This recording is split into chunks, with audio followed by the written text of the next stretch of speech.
This is a Global Original Podcast.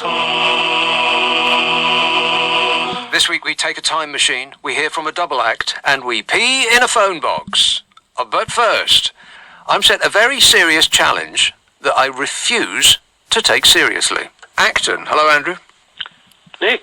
Andrew. Nick, I was worried about you. I thought you might have been a bit depressed about this Brexit business. I'm not depressed at all. Okay, cool. Okay. Well, in which case, kind of half my job is done, or... You have a job? No, not really. Only kind of to cheer you up, but... This is you trying to cheer me up, is it? You what? You are currently engaged in an effort to cheer me up? Yeah, that's what I thought. Right, well, try harder. Okay, no, well, I'm about to try, because this is my thing. I thought it might help you. So, I thought, why don't you imagine, Nick, someone has sent you back 500 years in time. God, wouldn't that be marvellous? Okay. Wouldn't have to wash or anything. Yeah, but here's the thing. You've got nothing with you, okay? You haven't got any gadget. You haven't even got clothes. Well, at least I can take my phone. No. My credit cards. No, nothing. Can I take my money? No. My trainers. Nope. Can I take my sweatshirt? How many times do I have to say nothing? I could take my hoodie. No. Can I take my car, the one that works? No. But wait. Sky? Can I take Sky? No. A radio? No. Tell me when you're done asking silly questions, and then I'm going to pose my challenge to you in this situation. Well, if I keep mentioning things that I can't take with me for another 2 minutes, then we'll be fresh out of time. Yeah, you can do that. You can do that. Right, so I can at least take a Kindle. Nope. Can I take a paperback? Nope.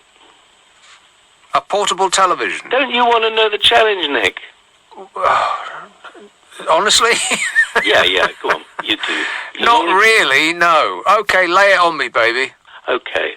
How are you going to prove to people that you came from the future? Well, this sounds like the plot to Terminator. Affirmative. I never watched In reverse. You've never watched the Terminator films? No, seriously, how are you going to prove it to people without getting burnt at the stake as a witch or Mormon or whatever they burn you as? Well, I would magically invent lots of stuff, like electricity. Unfortunately, I don't know how electricity works, but I could describe it to them. Yeah, but they just say you're a loony. So come on. I could say there's a hole in the wall and power comes out of it. Yeah, but they'll fall about laughing. I could tell them about planes. Planes? Yeah, I could tell them there's a big metal thing and they will either have you shoots through the sky. You want to invent one of those, I'd tell them. Yeah. They'll just have you, locked up as insane, won't they? Right, so is this actually going to happen to me?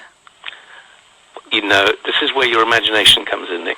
You have to imagine. So I'm just wasting my time on something that's not going to happen to me? You're imagining things. I mean, it's... Well, I hope that I'm imagining all of it. Hopefully, I'll wake up any minute now. Mm-hmm. Yeah, but imagine you don't. Imagine you're still in your dream. You've got to prove to somebody that you came from the future. Yeah, imagine that this isn't actually a dream and it's real life, and I'm going to have to go through it all again tonight at 10 o'clock. Oh, no! Can you imagine that? Well, wouldn't that be awful? Let's see. Here's an annoying man who called in about the B word, followed by an out-there woman who called about the B man. Here's a call in Hemel Hempstead. Hello, Charles. Hello, yeah. I would just like to ask a question actually on Brexit. Oh, I know. You sent me homework all the time. It's the weekend. I know. But all I wanted to know was, because nobody has given me a straight answer, and I'm hoping that you can give me a straight answer. The 33 or 39 billion that Theresa May signed us into. Theresa who? Theresa May. What's her name? Not Theresa May. We're still not missing you, Theresa. Anyway, do we have to give Europe that? If we leave on a no-deal basis, are we still tied into that deal? Yes. So we still have to give them that money? Yes. Then that's an act of willful misconduct, then. It's... Yeah, because basically, how do you hand over a load of money that you didn't need to hand over and then not get what you want?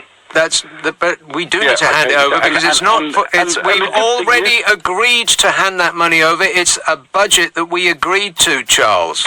Yep, I agree with you, but we didn't need to agree to give them it if we left. That's not true. That's like sitting down at a restaurant, eating a meal and saying that we don't really need to pay the bill. We having eaten already. Yep, but we're not going to carry on eating, are we? So why are we giving them it? Because we've just had our food. We haven't, though. They've had more out of us than we've ever had out of them. We've had... okay, can you defend that assertion? Yeah, okay. We've had more from them than they've ever had from us. No, that's the other way around. No, hold up. Don't you mean it the other way around, that they've had more from us than we've exactly. had... Yeah, okay. That's what I mean. Right, go ahead. What are the figures? Go on. Defend that assertion. They've had more from us than we've had from them. Yep, look at Greece. Look at Greece? Yep. What's that got to do with us? What have they had out of us? Yeah, okay.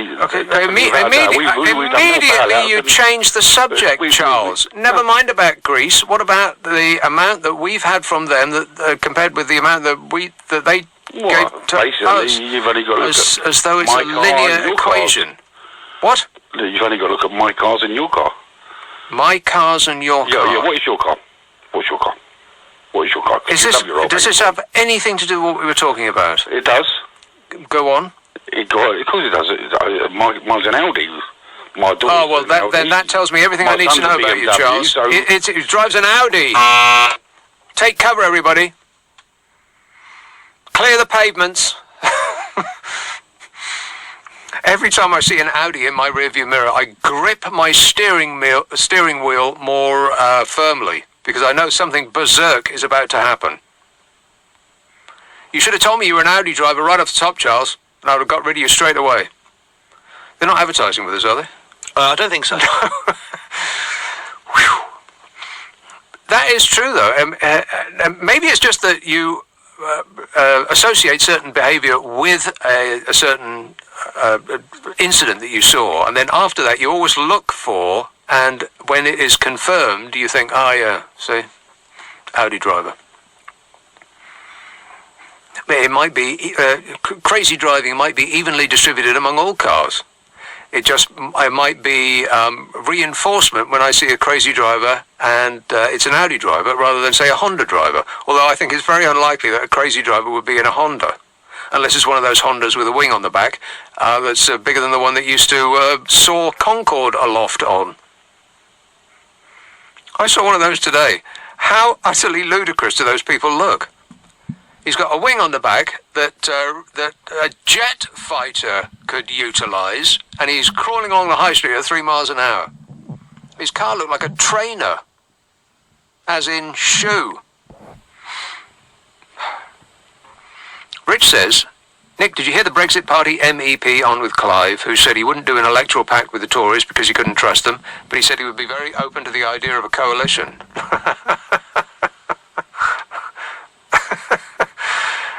Really? We've got a few idiots in our party. That's your opinion, Nigel, and yours alone. The rag picker tweets, can someone tell clever idiot Nick Abbott we don't and never have elected the Prime Minister of this country? We elect the party of government and the leader of the party elected becomes the Prime Minister. Tell Nick he's welcome.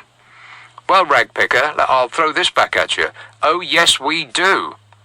You ask most people in the street what the name of their local MP is, and they'll have no idea. People go to the polls to register their support for the leader of the party, not their local MP, whose opinions on anything they are unfamiliar with. Obviously. Another pedant. Oh, don't you know that people don't elect a Prime Minister? I read it on the internet. Probably read it on the internet. What do I know about it? All I know is what's on the internet. Here is a call in Bloomsbury. Sophia.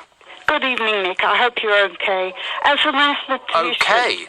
I hope you're doing well. There you go. As a mathematician, I just want to give you a better version of the centigrade to Fahrenheit conversion by cheating. You just forget about the 9 and turn it into a 10 by up-rounding it, and then you got your 2. And then so you take 25, and then you add on, you get 50, and you get 82. And that's not too far out if you're not too frantic about getting it accurately right. I have absolutely no idea what you've just said. It all just came by me in a blur, Sophia, but please, I'm begging you, don't repeat it. All right, then. Okay, well, 4 different ways to get rid of Boris. Well, now, this is the kind of mathematical equation I like. Go ahead. To begin with, he said that anybody that is responsible for sexual assault should be imprisoned. Now, I just distinctly remember hearing there quite recently. Now, wait, before you say another word, Sophia, Boris Johnson has never been accused of sexual assault. Well, it's just that the lady said, get off me, and they called the police. Okay, well, that he may have just, she may have been subject to his weight. No assault took place as far as I'm aware. Yeah, okay. That the man did call the police. The other one is that he says that he's not going to have an extra terminal in Heathrow. He's going to throw himself down in front of the developers. Yeah, sure he will. Well, that's another way he might go. And then let's dig a hole and concrete him over. Why not? He asked for it. He did, indeed, absolutely. So we don't really need the Lib Dems, but it's nice to think of them. And then we've got the yellow blob in the White House now wanting to rewrite the nuclear disarmament agreements. And I just want to say that if you get your colons right, you can ask for my novel about nuclear man colon space Sophia, and then that will tell Mr. Trump that we know something about the nuclear disarmament treatment when it happened at the time. Okay, well, you're making a lot of sense, Sophia. I'm so glad. It's nice to. Okay, thanks a lot. I'll try and unpick that later. Anybody have any idea what that call was about? No. Not a clue. Coming up, what sounds like a major crime in action, followed by an irate double act. Yes, hello. Wow. Take your head out the bucket, Alan. Oh, sorry, I got an accent. You might find a bit deep. What? I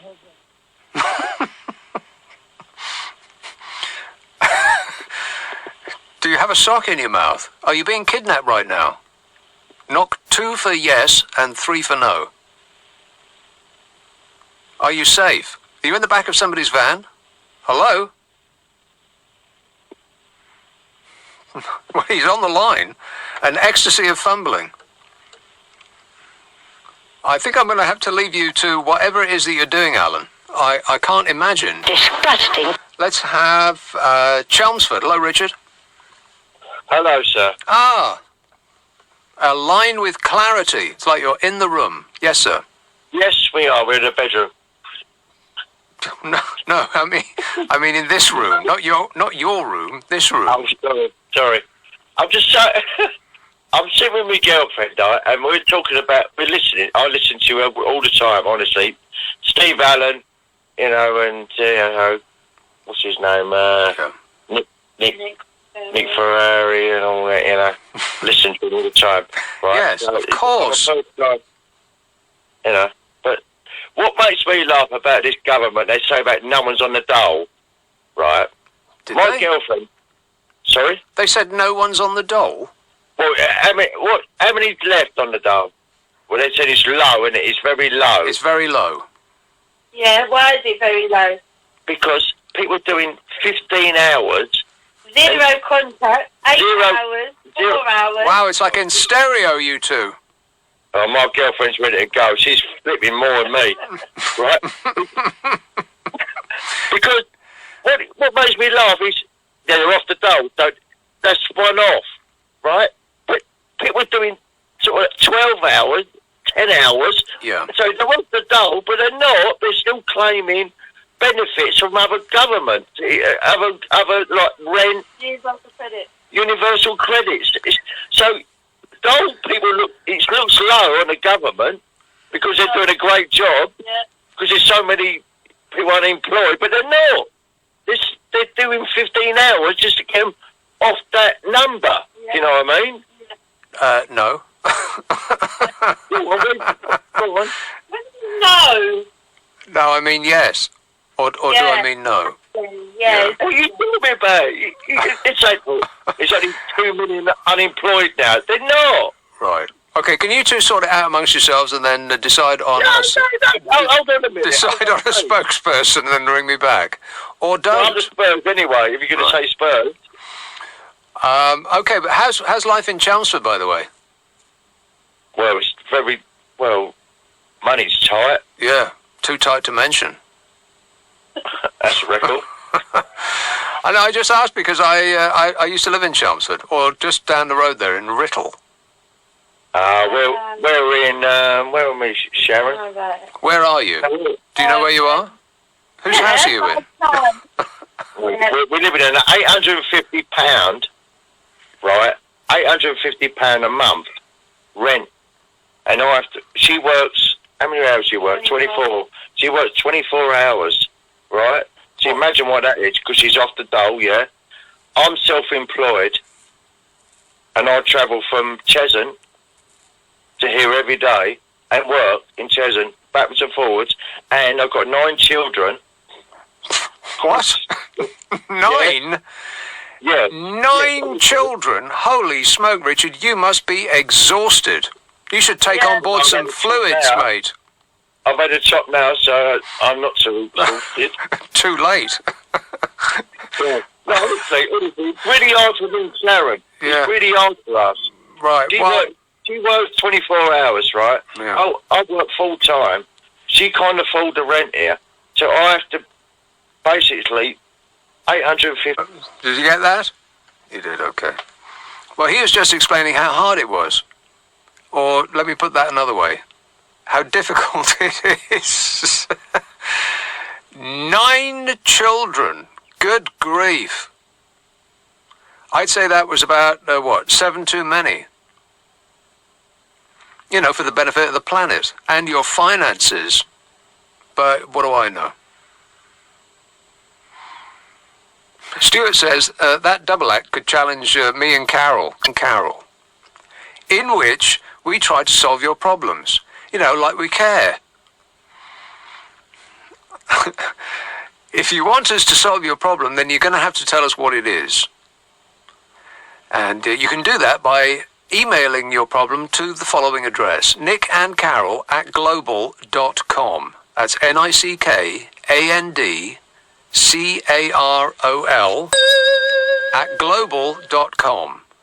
If it's a serious problem, then this is probably not the place for you. But otherwise, then we'd be delighted to try and help. And that podcast will be out soon, or so I am promised by the higher-ups. Coming up, my grief with getting symptoms tend to be more acute in windy weather. I'll be seeing my GP, so I'm not really encouraged by next week's forecast, to be honest, he says. Well, you know who else suffers from wind? I know a lot about wind. Yeah, you know who. Tweet him. He'll probably be delighted to hear from you. I called up my GP the other day, and they said, well, you can't actually speak to a human being. You have to speak to a machine. Affirmative. And they said, would you like to avail yourself of our delightful automatic service so you can book an appointment anytime you blooming well like? And so I go through all this and I punch in my, my password and my date of birth and all the rest of it. And you come out at the end that says, we have no appointments for this time frame. But I didn't give them a time frame.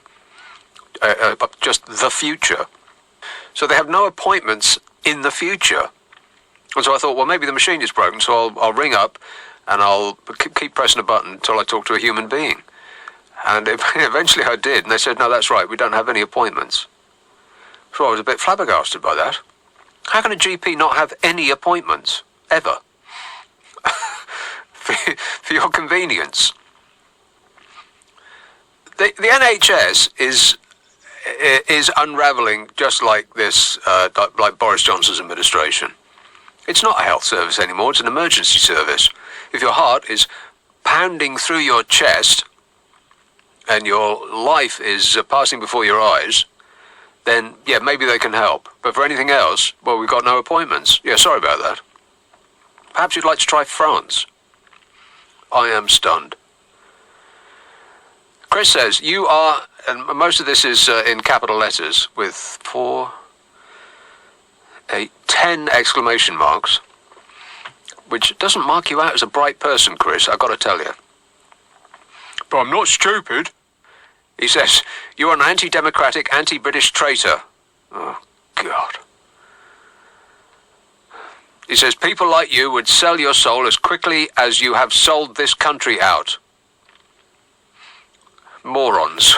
We're surrounded by morons. Horsham. Hello, Eddie. Hi, Nat. Eddie.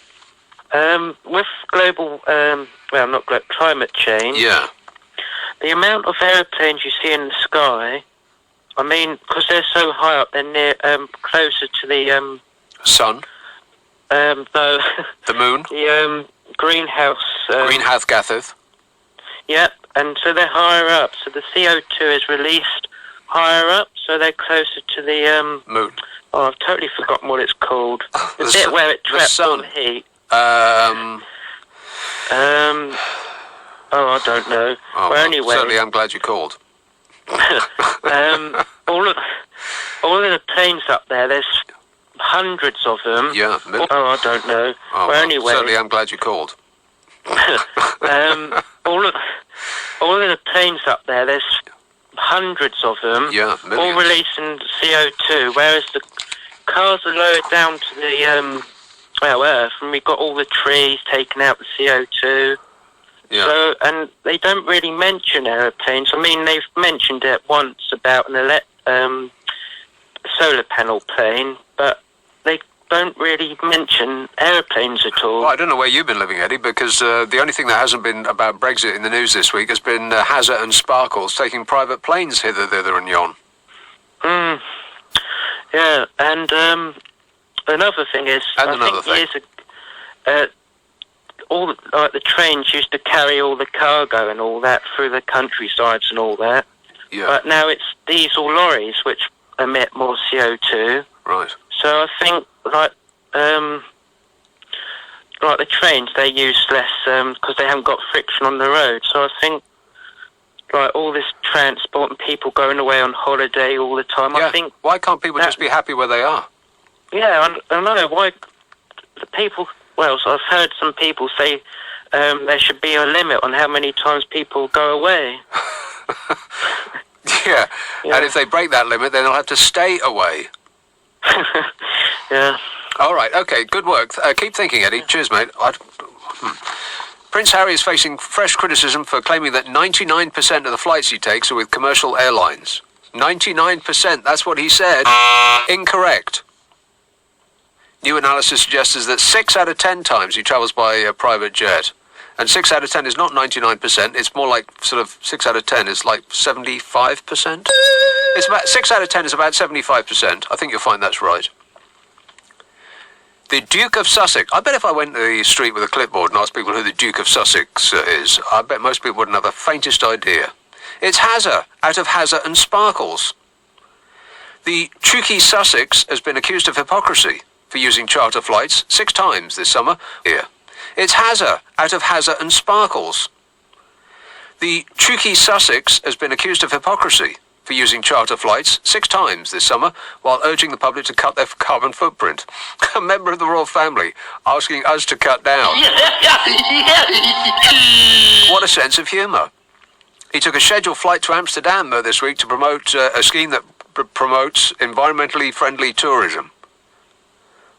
Well, so presumably you couldn't just pick up the phone because they've got no phones in Amsterdam.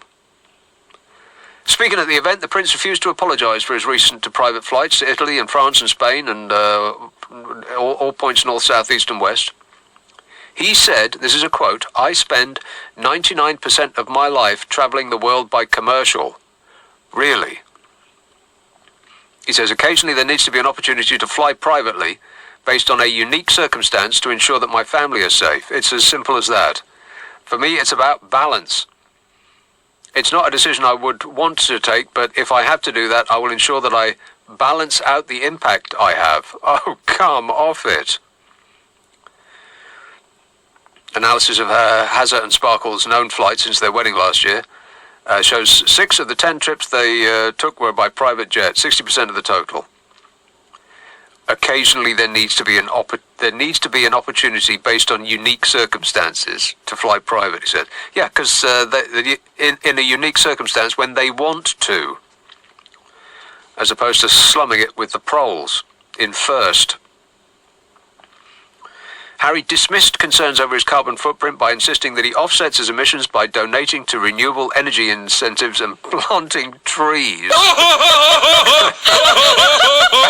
Who's he kidding? The Prince said, I've always offset my CO2. Really? Is that right? He's got to be, he is a member of one of the most wasteful families on earth. Can he even hear himself? They travel by private train, private plane and private helicopter between their various palaces, manors, castles, houses, estates, cottages, lodge, parks and halls. All heated, polished, dusted and staffed and secured to their precise specifications. If that's living green, I'm a banana. And when quizzed about this, one of his hem-sniffing flunkies said that Harry, when he said that 99% of the flights he takes are on commercial airlines, he said that was just a figure of speech. Yeah, sure it was. So here's what he's done so far this year. In the last 12 months or so. Last July, a joint official visit to... official visit? Oh, please. I mean, all this stuff's just a holiday. A free holiday. It's not even 5-star, it's off the scale. A free 10-star holiday to Ireland, and then they had, in the next month they had one in Italy, and then a couple of months after that they went to Australia, New Zealand, Fiji and Tonga, and then they went to Morocco, and then they went to New York, and then they went to Italy again, and then Hazza went to Sicily, and then they had a holiday in Ibiza, and then another holiday in the south of France, and then he went to Amsterdam. Crying out loud! He works more than our parliamentarians, don't he? No. I thought they had it easy. But for the avoidance of doubt, God bless you, Your Majesty. Now, here's a nice lady who phoned in about phones. Ealing, hello, Sharon. Hello. Sharon. Yes, hello. First phone caller. Sharon. Yes, can you hear me? Yes, I can. Yeah, go on, Sharon. Thank you very much for making my Friday night very laughable. Oh, what? Well, is that an insult? No, it's an absolute pleasure. Thank you, because right. I've been listening. I listened the other week and I thought, shall I call in? And I can't. Yeah. But yes, thank you. I'm the lady that was just on before.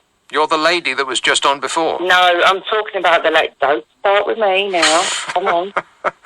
I don't know. You come on here, you say this show is laughable. I'm borderline insulted. Go on. No, it's absolutely funny with the phone and the lady that was on just a minute ago. Yeah. Mm-hmm. And, I think it's absolutely hilarious. Yeah. Thanks, Sharon. And, I've not finished yet. Oh. Well, get on with it then. We're talking about the mobile phones and everything, and, I remember when we didn't have mobile phones, we just go to the phone box. Yeah. And they used to have them telephone books. Yes, they did. Box. Yeah. Yeah. If you ever needed to make a phone call or to relieve yourself in an emergency, you always used to head straight to the phone box. Yeah, go in a phone box. Exactly right. And the windows used to steam up. Yes, they did. Yeah. I think that's what the post office's old slogan was. Go in a phone box. Well, we used to manage. Do you know what? I phoned up, had a conversation in my mind, and now you've just totally phoned me. Oh, I see. It's my fault. Yes. Right. Thank you for being so funny and keeping me up at this time of night. Thanks a lot, Sharon. Better luck next time. Cheers, my dear. That's it. If you like this, you'll probably like what I write. And the most recent book of my collected columns is called The Car Crash 24-Hour-a-Day Multiple Newsgasm, and is available on an internet near you. It's on the Kindle store in paperback form for tree haters and ebook form for tree huggers. Ask for it by name, The Car Crash 24-Hour-a-Day Multiple Newsgasm. And if you subscribe to this podcast, you'll find the next episode is squirted up your life as though by magic on Monday at noon. And I'll be back on the radio Friday and Saturday night at 10. And until then, I'll be seeing you. Bye-bye.